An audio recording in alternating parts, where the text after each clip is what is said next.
No, I think maybe in a couple of decades when people look back, the thing they will remember from the COVID crisis is this is the moment when everything went digital.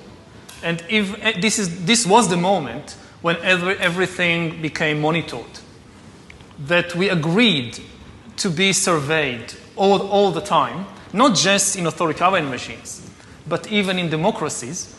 And maybe most importantly at all, this was the moment when surveillance started going under the skin. Because really we haven't seen anything yet. I think the big process that's happening right now in the world is hacking human beings, the ability to hack humans. Humans are now hackable animals. You know, the whole idea that humans have, you know, they have this soul or spirit and they have free will and nobody knows what's happening inside me. So whatever I choose, whether in the election or whether in the supermarket, this is my free will, that's over.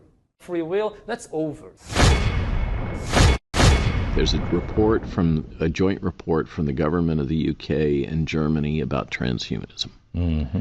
And as you know, this is one of the agendas of the World Economic Forum. That's not hidden. It's not a conspiracy, transhumanism. And they talk about the RNA vaccines as an entry point, kind of opening that space ethically and otherwise.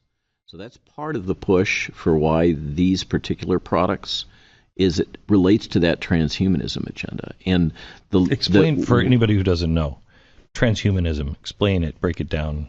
So transhumanism is the belief, is the technology suite, I think is the best way to put it, around the idea of both mechanical and biological modification of humans for improved longevity and performance, I think, in general. We are becoming cyborgs. Like, our brains are fundamentally changed. Everyone who grew up with electronics, we are fundamentally different from Homo sapiens. I call us Homo techno. I think we have evolved into Homo techno, which is like essentially a new species.